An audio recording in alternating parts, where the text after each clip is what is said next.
नमस्कार, मैं हूं आपके साथ सोनाली सिंह। आप देख रहे हैं न्यूज 18 बिहार झारखंड का खास बुलेटिन। खबर एक मिनट में देखिए बिहार झारखंड की तमाम बड़ी खबरें। विवाद और जेडीयू विधायक गोपाल मंडल साथ साथ चलते हैं, कभी विवादित बयान देकर तो कभी अजीब हरकतों की वजह से। तभी तो जेडीयू के दबंग विधायक एक बार फिर से विवादों में हैं। गोपाल मंडल पटना से दिल्ली जाने वाली तेजस राजधानी एक्सप्रेस के A1 कोच में अंडरवियर बनियान में घूम रहे थे। ट्रेन में सफर कर रहे यात्रियों ने जब इस पर आपत्ति जताई तो विधायक के साथ ही उनके समर्थकों ने भारी हंगामा कर दिया। आखिरकार दीनदयाल उपाध्याय रेलवे स्टेशन पर पहुंची आरपीएफ की टीम ने मामले को शांत कराया। दिल्ली पहुंचने पर विधायक गोपाल मंडल ने न्यूज 18 पर पेट खराब होने की बात कहकर सफाई दी। ये बात सच्चाई है। वेटिंग रूम में थे, वेटिंग रूम में एक बार गए, हम सोचे ठीक हो गए। उसके बाद फिर जब ट्रेन पर चढ़े ना, कुछ ही देर के बाद खुलने के बाद हमको लैट्रिन लग गई ऐसा कि एक अब लगा कि लैट्रिन कपड़े में हो जाएगा, फटाफट खोले। गोपाल मंडल आए दिन विवादों की वजह से ही सुर्खियों में बने रहते हैं।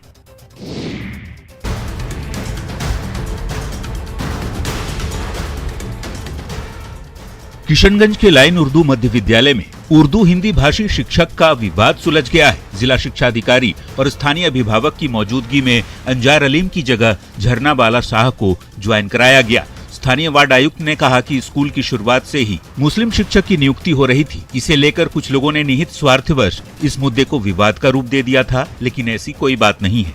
जबकि डीईओ ने स्कूल में शिक्षा के बेहतर माहौल की उम्मीद जताई है। जल्दी विड्रॉल करेंगे, ऐसा कोई नहीं। एक प्रोसीजर है, उसके तहत हम लोग उसको खत्म करेंगे। बता दें कि लाइन उर्दू विद्यालय में हिंदी उर्दू भाषा विवाद को लेकर सस्पेंडेड प्रिंसिपल अंजर अलीम की जगह झरना बाला शाह को ज्वाइन कराने से स्थानीय लोगों के साथ ही ठाकुरगंज के राजद विधायक सऊद आलम नदवी ने भी विरोध जताया था। इससे जुड़ी खबर न्यूज 18 ने बुधवार को ही दिखाई थी। ड्यूटी में लापरवाही के आरोप में अंजर अलीम को डीओ ने सस्पेंड कर दिया था। गढ़वा सदर अस्पताल का अहाता रण क्षेत्र बन गया है। गुस्से से आग बबूला भीड़ से घिरे युवक पर लात और घूंसे बरस रहे हैं। ये देखिए कैसे ये उग्र लोग इस युवक पर घूंसे जड़ रहे हैं। घूंसों से मन नहीं भरा तो पीठ पर दो लत्ती लगा दी। भीड़ की मार खा रहा ये युवक बार बार रहम की गुहार लगा रहा है, लेकिन गुस्साई भीड़ थमने का नाम नहीं ले रही। सुखबना गांव निवासी शहजादा खान की पत्नी नुसरत बीवी ने फांसी लगाकर सुसाइड कर ली थी। पोस्टमार्टम के लिए मृतिका का शव गढ़वा सदर अस्पताल लाया गया था। जैसे ही परिजनों की नजर उस पर पड़ी, गुस्से से आग बबूला लोग उस पर टूट पड़े। लात और घूंसों से जमकर मरम्मत की, मारपीट कर बेदम कर दिया। परिजनों का कहना है कि शहजादा की प्रताड़ना से परेशान होकर ही नुसरत ने सुसाइड कर ली। नाराज परिजन आरोपी पर इसी बात का गुस्सा उतारने लगे। झारखंड में शायद ही कोई परीक्षा बिना विवाद के संपन्न होती हो। एक बार फिर से ऐसा ही मामला सामने आया है। नियुक्ति नहीं होने से नाराज झारखंड पात्रता परीक्षा पास अभ्यर्थियों का आक्रोश चरम पर दिखा। शिक्षा मंत्री जगन्नाथ महतो से नहीं मिलने के कारण वे इतने नाराज हुए कि जमकर हंगामा किया और उनके आवास के सामने प्रदर्शन किया। साथ ही ये भी चेतावनी दे डाली कि यदि 1 महीने के अंदर उनकी नियुक्ति नहीं की गई तो मुख्यमंत्री आवास पर अपने सर्टिफिकेट को आग के हवाले कर देंगे। एचआरडी ने साफ तौर पर कहा है कि एक बार कोई भी अभ्यर्थी टीटीई उत्तीर्ण होता है तो वो आजीवन शिक्षक पात्रता के लिए हो जाता है और उसकी टीटीई परीक्षा परिणाम हमेशा के लिए मान्य होगी। ऐसे में दोहरी भूमिका क्यों निभाई जा रही है? 2 बार टेट हुआ, 2013, 2016। 2013 वालों की काउंसलिंग के थ्रू बहाली हो गई। 2016 लोग 4 साल 5 साल होने को है, तब से इंतजार कर रहे हैं और अब सरकार कह रही है कि हम नई नियुक्ति नियमावली ला रहे हैं आपकी बहाली के लिए। अब बीच में जेएसएससी का भी हाईकोर्ट का भी ऑर्डर आया था जेपीएससी के मामले के बीच में, आप नियमावली नहीं चेंज कर सकते हैं। जामताड़ा साइबर ठगों के लिए कुख्यात है। अब नॉन बैंकिंग कंपनियों की ठगी भी सामने आ रही है। इन बैंकिंग कंपनियों के द्वारा सैकड़ों लोगों से करोड़ों रुपए ठगी की गई। मामले की जांच के लिए एक बार फिर सीबीआई की 3 सदस्यीय टीम जामताड़ा पहुंची। गुरुवार को टीम ने ठगी के शिकार हुए लोगों से पूछताछ की। CBI inspector Prabhat Kumar team का नेतृत्व कर रहे हैं। टीम 7 दिनों तक जामताड़ा में रहेगी और मातृभूमि कंपनी द्वारा लोगों से की गई ठगी मामले की जांच करेगी। जामताड़ा थाने में मातृभूमि कंपनी के एजेंटों की ओर से राशि दोगुना करने के नाम पर लोगों से 25 लाख रुपए की ठगी की शिकायत दर्ज है। हालांकि कहीं ज्यादा ठगी की बात सामने आ रही है। कंपनी के एजेंट और कंपनी दोनों पैसों की ठगी करने के बाद गायब है। जामताड़ा थाना में एफआईआर हुआ था, तो उसके मार्फत से फिर हाई कोर्ट के द्वारा सीबीआई को ट्रांसफर हुआ केस, और सीबीआई उसको जांच करेगी, जो कि यहाँ 2 से 7 तक कंटिन्यू हम लोग जाँच करेंगे। 25 लाख का यहाँ एफआईआर दर्ज हुआ था कि 25 लाख का घोटाला है। अब उसके आगे जांच के बाद हो सकता है कि और ज़्यादा हो सके।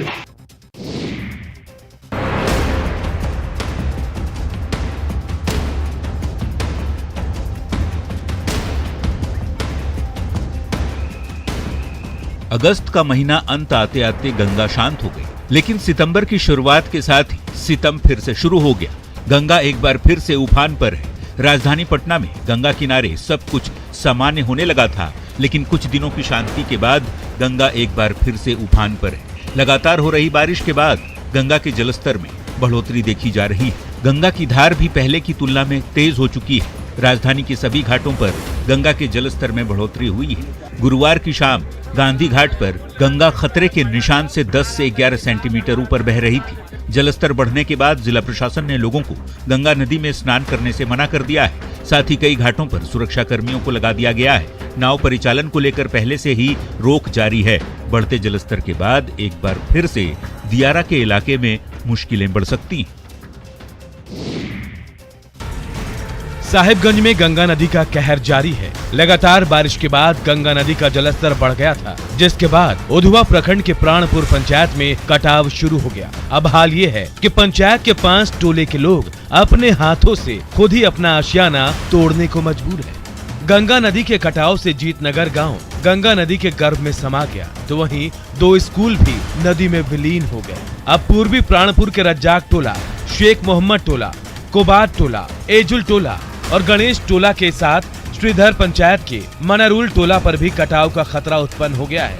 अपना घर नदी में समाने की आशंका से सहमे लोग अब घर की ईंट निकालकर सामान के साथ सुरक्षित स्थान पर ले जाने में जुटे हैं।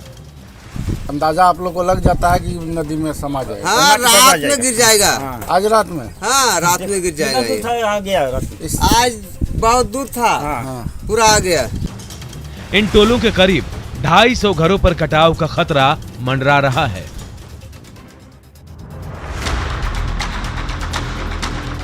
गंगा और सहायक नदी बिहार में कई नदियां इस वक्त उफान पर हैं। हाजीपुर से वैशाली जाने वाली नेशनल हाईवे 74 पर बाढ़ का पानी चढ़ चुका है। स्थिति ये है कि एनएच पर लालगंज के बाद सिर्फ बड़ी गाड़ियां ही वैशाली की ओर जा पा रही हैं। छोटी गाड़ियों को वापस लौटना पड़ रहा है, जिससे लोगों को काफी मुश्किलों का सामना करना पड़ रहा है। पातेपुर प्रखंड क्षेत्र के 1 दर्जन से अधिक पंचायतों में बाढ़ का पानी तबाही मचा रहा है। नमन एवं कदाने नदी में बेतहाशा जलस्तर बढ़ने के कारण नदी जगह जगह ओवरफ्लो कर गांव में कहर बनकर टूट रही है। निचले इलाकों में बाढ़ का पानी तबाही मचाने के बाद अब गांव के ऊंचे स्थानों पर भी पहुंचना शुरू हो गया है। वैशाली के कई इलाकों में बाया नदी में उफान की वजह से परेशानी है, तो कई इलाकों में छोटी नदियां भी कहर बनकर टूटी हैं।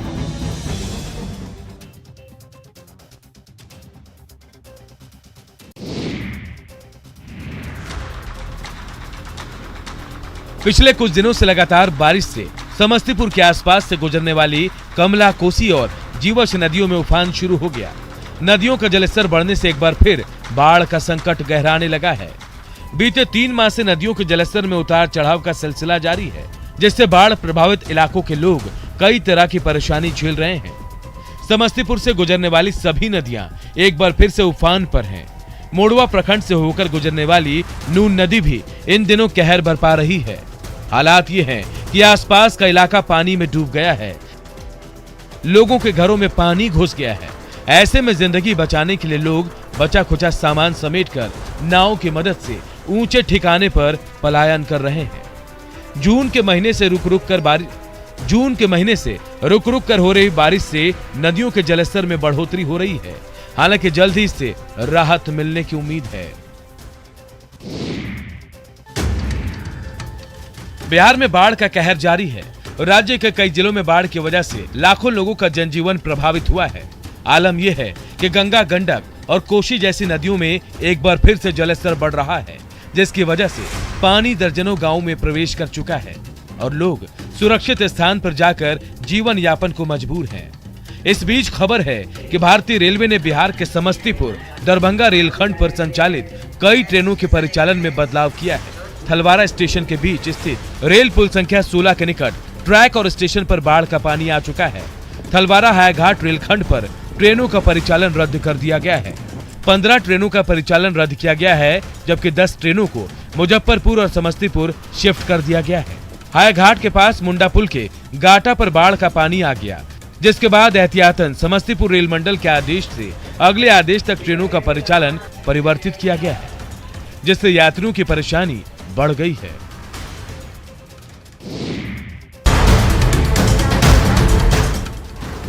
खगड़िया में बाढ़ पीड़ितों की मुश्किल कम होने का नाम नहीं ले रही है। गंगा नदी के किनारे रहने वाले बाढ़ पीड़ित जब गंगा नदी का जल स्तर कम हुआ तो अपने घर वापस लौट गए, लेकिन पिछले 3 दिनों से एक बार फिर गंगा नदी के जल स्तर में वृद्धि जारी है और अब गंगा फिर से खतरे के निशान के ऊपर बह रही है, जिसके कारण एक बार फिर लोगों के घर में बाढ़ का पानी प्रवेश करने लगा है।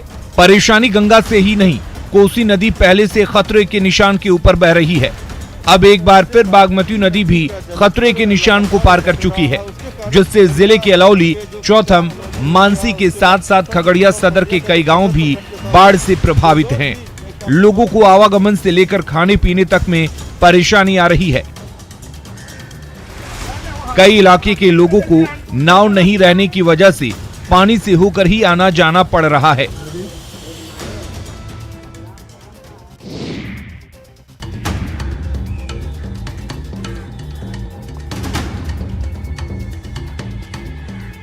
दरभंगा के कुशेश्वर स्थान थाने में एक बार फिर से बाढ़ का पानी घुस गया है। थाने के अंदर बाढ़ का पानी करीब 2 से 3 फीट तक घुस चुका है और जैसे जैसे कमला बलान में पानी का स्तर बढ़ रहा है, थाने के अंदर भी पानी की गहराई बढ़ती जा रही है।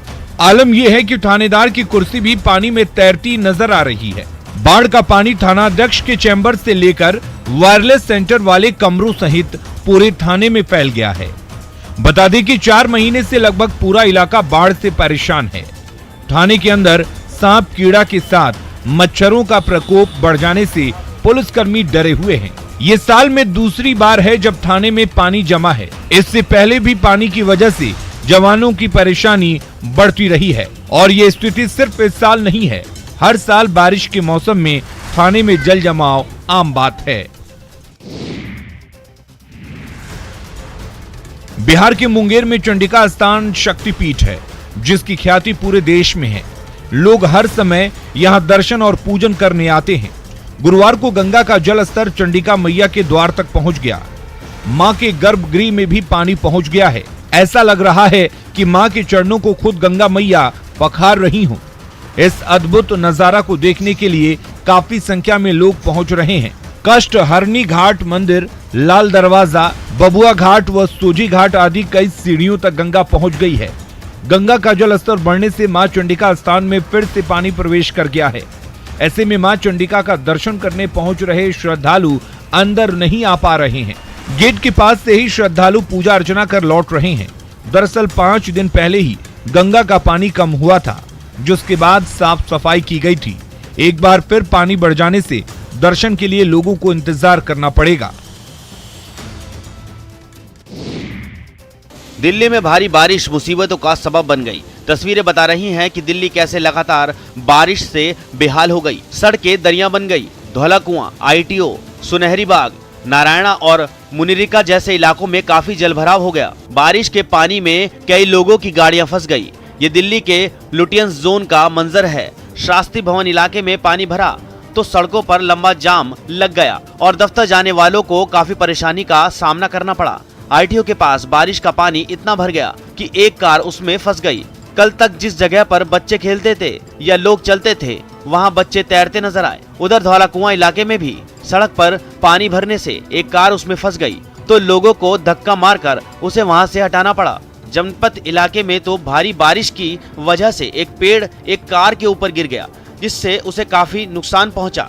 अब जरा सुनहरी बाग रोड की तस्वीरें ही देखिए, हर तरफ पानी ही पानी है, जैसे यहाँ पहले कोई सड़क कभी थी ही नहीं।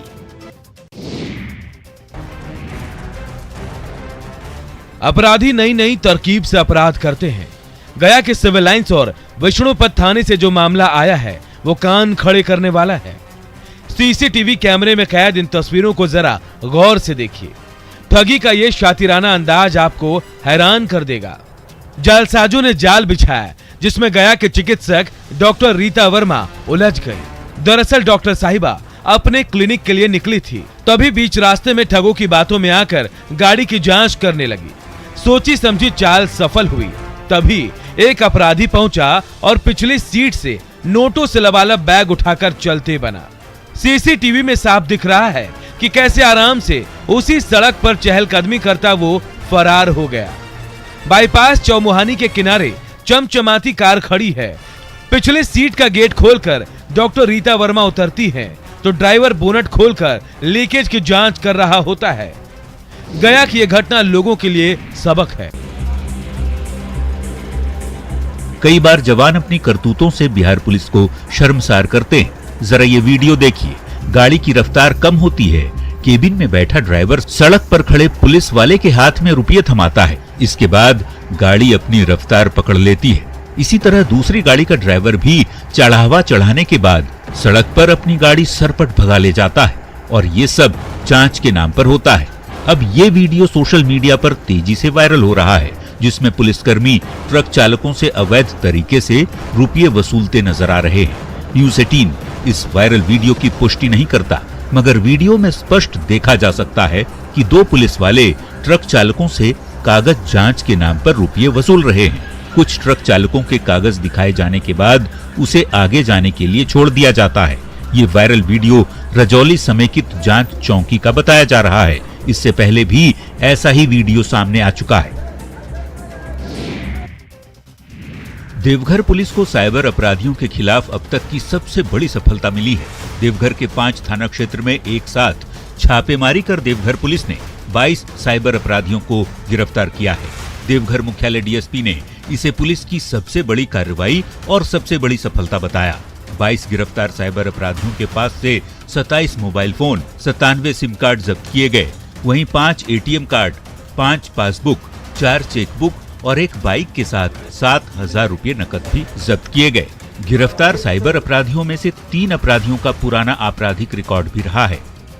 राजा कुमार सिंह को गुप्त सूचना मिली थी कि मरगमुंडा थाना अंतर्गत करो थाना अंतर्गत जगगाडी, मधुपुर थाना अंतर्गत मवा डाबर, लखनऊ, मोहनपुर थाना अंतर्गत 5, नगर थाना अंतर्गत बरमसिया से कुल 22 साइबर अपराधी गिरफ्तार हुए।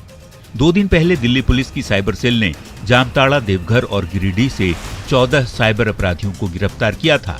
इन अपराधियों पर 1 करोड़ 20 लाख रुपए की ठगी का आरोप था।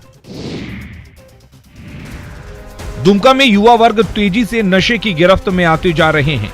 दवा की दुकानों के साथ ही दूसरी दुकानों में भी कफ सिरप के साथ नींद की गोलियां बेची जा रही हैं, जबकि ऐसे दवा बिना प्रिस्क्रिप्शन के नहीं बेची जा सकती हैं। गुप्त सूचना के आधार पर बस स्टैंड के पास एक बाइक से ले जाई जा रही कफ सिरप की 288 बोतल जब्त की गई। बाइक सवार पुलिस को चकमा देकर फरार हो गए। वहीं पूरे मामले में पुलिस ने महुआ डांगल के प्रभात मेडिकल स्टोर के मालिक के खिलाफ मामला दर्ज कर लिया है। इधर पूरे मामले में पुलिस की चुस्ती पर भी गंभीर सवाल उठ रहे हैं। बाद में ड्रग इंस्पेक्टर आए और उसकी सारी जांच किए, तो उनके द्वारा ये बताया गया कि ये तत्पश्चात इसकी प्राथमिकी दर्ज की गई। दरअसल कई युवा महंगी होने की वजह से शराब नहीं खरीद पाते, तो कई परिजनों के डर से शराब नहीं पी पाते। ऐसे में कफ सिरप से सस्ता नशा करते हैं, जिसका कई तरह का साइड इफेक्ट भी होता है।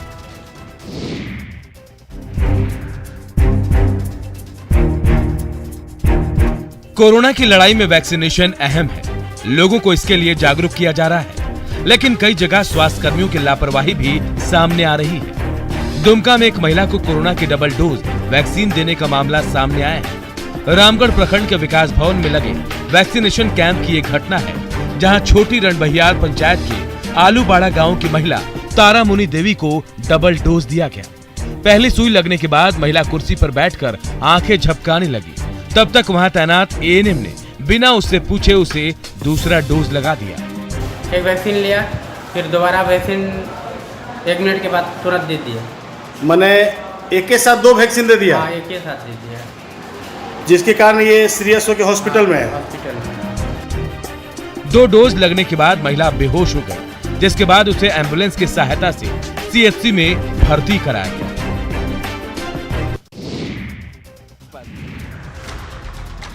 आरा के अगियाओं में कोरोना के बाद स्कूल तो खुले, लेकिन बच्चों की कक्षा स्कूल में नहीं सड़क पर लगी। कोइलवर में आरा बक्सर 4 लेन के लिए 3 साल पहले तारामणि भगवान शाह उच्च विद्यालय के भवन को तोड़ दिया गया। हालांकि विभाग का कहना है कि फिलहाल इस स्कूल को पास के ही दूसरे स्कूल में टैग कर दिया गया है, लेकिन स्कूल के अपने भवन की मांग को लेकर आंदोलन तेज हो गया है। ऐसे में इस आंदोलन को हवा देने के लिए आगे आए कुछ छात्र संगठन के कार्यकर्ताओं ने स्कूली बच्चों को लेकर आरा बक्सर 4 लेन पर ही कक्षा लगा दी, जिसमें स्थानीय विधायक भी शामिल थे। ये लोग हर हाल में तारामणि स्कूल का अपना भवन की मांग कर रहे हैं। दरअसल ये इलाका जिले के पिछड़े इलाकों में से एक है। ऐसे में गरीब परिवारों के लिए सरकारी स्कूल ही सहारा है, लेकिन स्कूल भवन नहीं होने की वजह से छात्रों की परेशानी बढ़ गई है। गुमला के सिसई में एक भालू का बच्चा भटक कर असरो गांव पहुंच गया। वन कर्मियों ने भालू के बच्चे को बीमारी की हालत में रेस्क्यू किया। फिलहाल इसकी सूचना प्रमंडल पदाधिकारी गुमला को दे दी गई है। भालू का पूरी तरह से ख्याल रखा जा रहा है। सेवा का ही नतीजा है कि कुछ घंटों की झपकी लेने के बाद शरारती भालू महाराज का मन मिजाज ठीक हो गया। भूख के मारे उछल कूद करने लगा तो वन विभाग के कर्मचारियों ने लाल लाल सेव परोस दिया, जिसे नन्हे भालू ने झट से चट कर दिया। लेकिन स्वस्थ होने के बाद भालू को और डाइट की जरूरत हुई तो तुरंत चावल पकाया गया और बर्तन में परोस दिया गया। फिर तो भालू महाराज उसे मजे से चट करने लगे। फिलहाल वन विभाग ने हर किसी से इन जंगली जानवरों की देखरेख की अपील की है। वर्तमान में भालू का इलाज पशु चिकित्सक डॉक्टर निर्मल सर द्वारा किया जा रहा है। गुमला का इलाका जंगलों से घिरा है। कई बार जानवर जंगल से निकलकर गांव की ओर आ जाते हैं। इसी साल नवंबर महीने में आयोजित होने वाले पैरालंपिक वॉलीबॉल एशियाई ओलंपिक जोनल चैंपियनशिप में गया के 2 खिलाड़ियों का चयन हुआ है। चयनित खिलाड़ियों में राजेश कुमार और मोहम्मद अशरफ अली को इस बात की जानकारी दी गई है। Paralympic volleyball federation of India के प्रेसिडेंट ने पत्र भेजकर ये जानकारी दी है। इस चैंपियनशिप में भाग लेने के लिए इन दोनों खिलाड़ियों को नवंबर में ईरान जाना है।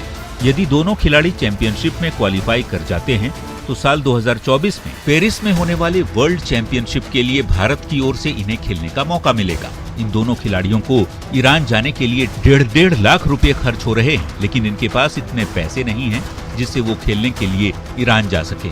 अब ये दोनों खिलाड़ी जिला प्रशासन और सरकार से मदद की आस लगाए बैठे हैं। मेरे पास उतना पैसा है नहीं, तो फिर कैसे जाइएगा? ये तो जिला पदाधिकारी के हम लोग बुधवार को जा रहे हैं, उनसे बोल लिख के दे रहे हैं, वो क्या कहते हैं। और फिलहाल इस बुलेटिन में इतना ही। आप देखते रहिए न्यूज़ 18 बिहार झारखंड।